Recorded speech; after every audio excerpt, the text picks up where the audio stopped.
The market is bursting at the seams with powerful, well-crafted scooters that provide a lily pad between entry-level and ultra-performance models, and yet, despite having the likes of the esteemed Mantis King GT and SPLACH Titan for company, the Nanrobot D6 Plus 2.0 still manages to plough its own furrow as an all-terrain trailblazer.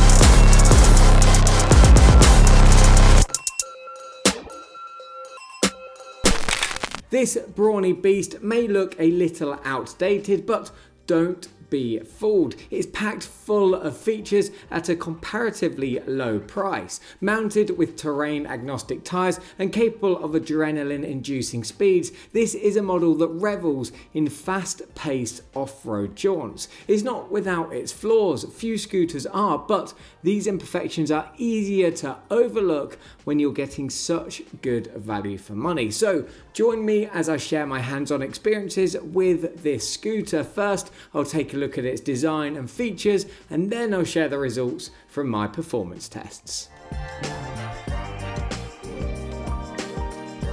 This is a hefty scooter that's been built with off-roading in mind. It's no oil painting, prioritising durability over style, but if you're okay with riding a scooter that looks like it was built in 2020, then you'll find it a rewarding purchase. Now I know 2020 doesn't seem that long ago, but electric scooters have evolved rapidly over the last few years. Nevertheless, the stem is rock solid, the chassis is reassuringly strong, and the cables have been bunched and zip tied together to remove obstructions for when you're weaving through forest trails. And to cap it all off, an IP54 water resistance rating protects it from splashes of water. The ultra grippy deck keeps your feet planted at all times too, no matter how rough the terrain. Measuring a spacious 21.7 inches in length and 7.25 inches in width, there's plenty of room to position your feet in whatever stance is comfortable. Add the reinforced kickplate into the equation and you have an extra 6 inches of space to lean into the ride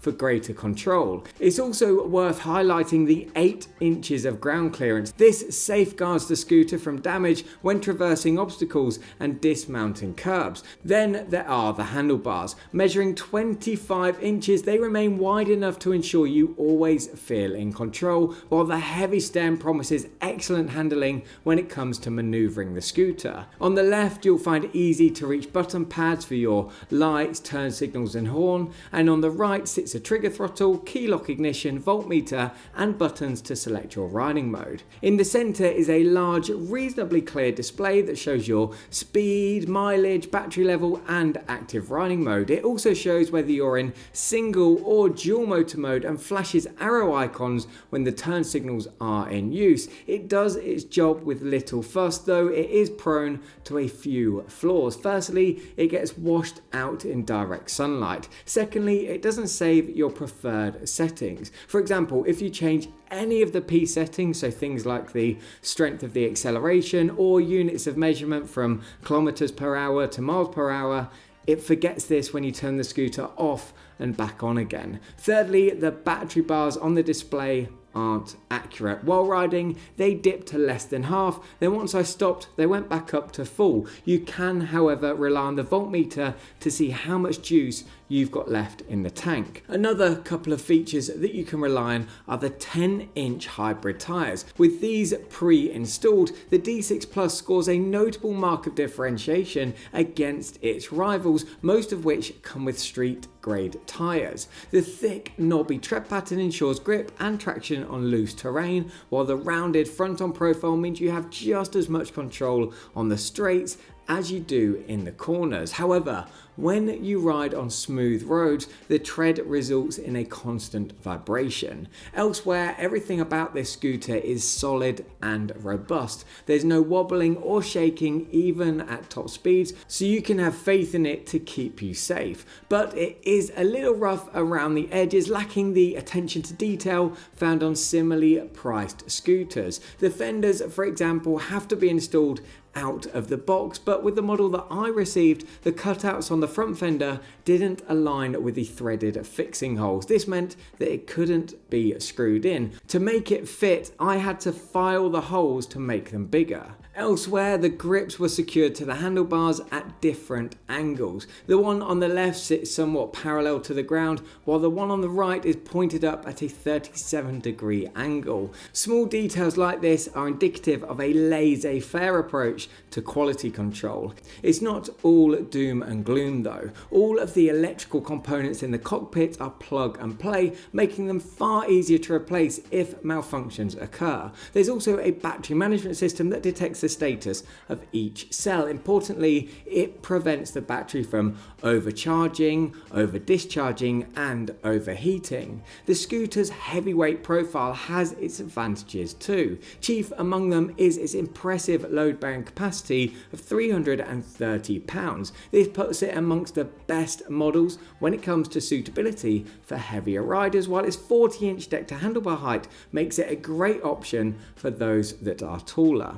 By now you may have cottoned onto the fact that Nanrobot didn't design the D6 Plus to be a sleek portable city dweller. It weighs a hefty 77 pounds and comes with a clunky folding mechanism. Collapsing it is a time-intensive process, especially when compared to scooters like the SPLACH Titan and Mantis King GT, which both have simple mechanisms that take just 5 seconds to fold. You also can't attach the stem to the deck when folded because there's no hooks or latches, making it difficult to lift. It does at least keep the stem secure. I rode the scooter over rough terrain and exerted a lot of force on the stem, yet it remained rock solid with no signs of wobble. Last on the feature list is the lighting rig. Now, lighting isn't something that this scooter is short of. The bright, low-mounted headlight has an outer ring that puts out a wide cast of blue light, while the centrally located bulb is white and throws light out in a focused circular beam. Now, this sounds quite advanced, but it would be better if the beam was more spread out. Supporting the headlight are button LEDs that are embedded into the front and rear of the deck. The ones at the rear also double as flashing brake lights and turn signals. Completing this setup are 2 acrylic tubes that illuminate either side of the deck. Together, the lights produce enough illumination for night rides, though I recommend purchasing an extra clip-on headlight for even better visibility. One small source of irritation though is that when you turn the lights on, the scooter makes a high-pitched buzzing sound, and after a few minutes it can become quite annoying. So that's the design and features covered. Now let's see how it stacks up in the performance department. Armed with dual 1000 watt motors, the 52 volt model can hit a top speed of 40 miles per hour, while its big bro, the 60 volt variant, can reach a blistering 46 miles per hour. However, while both are fast, they aren't primed for racing along at ferocious speeds on roads. This is all down to the tyres and their hybrid tread. Firstly, they have a smaller contact patch than slick street tyres, meaning less traction. And secondly, as I previously mentioned, the knobby tread pattern results in a constant vibration. The motors make a loud whirring noise too. If you stick to off-road routes though, the setup is ideal for fast-paced adventures. It's also a formidable hill climber. Against the backdrop of competitors that are in the same price class, so those are either cost a little bit more or a little bit less, the 52 volt variant shares the crown for the fastest top speed alongside the Mantis V2 and the Vala Eagle 1. However, if we dig deeper, it soon becomes apparent that the Mantis V2 is the real winner. While it has dual motors with the same wattage, they operate at 60 volts, equating to 15% more power and increased torque. As a result, its acceleration is significantly faster than the D6 Plus, meaning it reaches its top speed quicker. Under this lens, it may be wise to consider the 60-volt variant of the D6 Plus if a faster acceleration and higher top speed are on your list of priorities. When comparing this model to others in its price class, it certainly makes its mark, achieving a first place ranking, except as I've already covered, its wings are clipped somewhat by its hybrid tyres. Nevertheless, you'll find that there's enough speed to turn your knuckles white. Nestled in the middle of the pack is the NAMI Klima, yet while it doesn't reach the top of the standings, it shouldn't be ignored. It has the fastest acceleration rate of all the scooters, meaning it reaches its top speed quicker than the rest, so you may want to consider it if you want to burn rubber. As for acceleration, with powerful 28 amp sine wave controllers that generate a peak current of 40 amps per motor, the 52 volt D6 Plus maintains its high achiever status with an acceleration rate that beats all but one of its similarly priced competitors. Compared to the Mantis V2 though, it's 11% slower off the line, but considering it reaches 15 miles per hour in just 2.4 seconds and 25 miles per hour in 5.1, it still packs a punch. On the other hand, the 60 volt D6 Plus accelerates to 15 miles per hour in 2.1 seconds, meaning there are milliseconds between it and the other top performers in its price class. Where the biggest difference shows, however, is in its acceleration to 25 miles per hour. It's quite some way behind the leader of the pack, the NAMI Klima, which is 38% faster.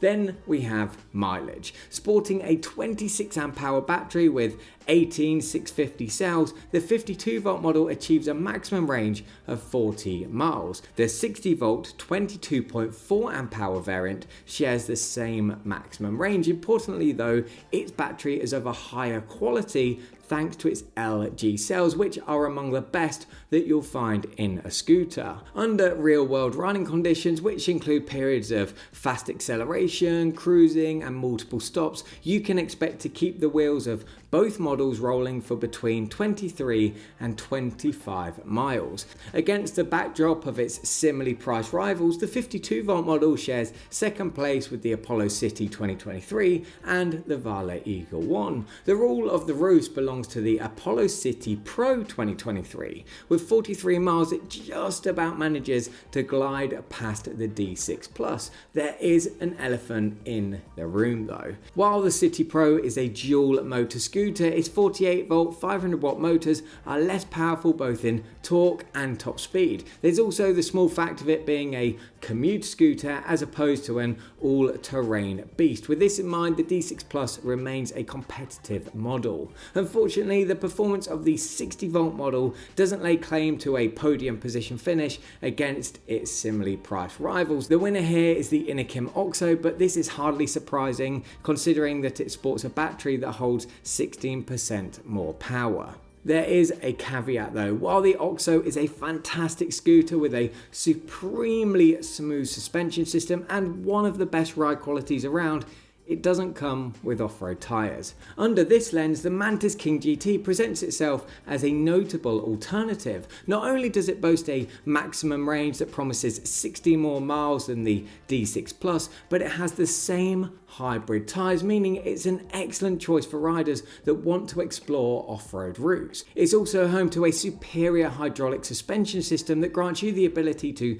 dial in the rebound and compression rate of each spring to match the terrain. Now, being an off-roader, you'd expect the D6 Plus to come with a top dollar suspension system, and though it can't quite match the shock-absorbing credentials of the Mantis King GT, it certainly performs better than some of the Wolf Warrior scooters that I've tested. Initially, I thought that the springs were a little stiff, but they came into their own once I ventured off-road, soaking up the harsh shocks and vibrations thrown up by compacted dirt tracks. And if you have a C-spanner to hand, you can adjust the preload of the springs to set the correct compression for your weight. For riders up to 220 pounds, I recommend leaving it as stock, while those that are heavier may want to tighten the springs. Next, let's take a look at the brakes. You can get the scooter with either cable actuated or hydraulic discs. In this review, I'm focusing on the hydraulic version. With strong calipers and 140mm rotors working with the electronic braking system,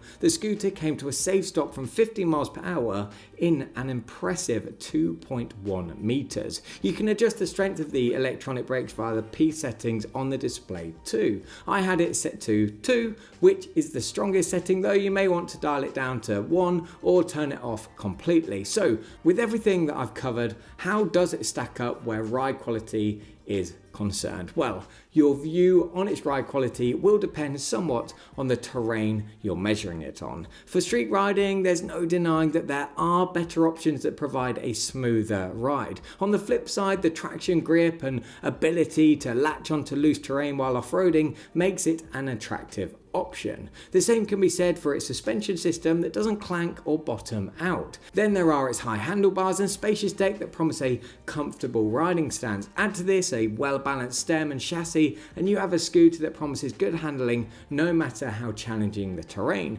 However, it must be noted that despite being a comfortable scooter to ride, the finger throttle forces you to adopt a claw-like grip, which can cause fatigue on long rides.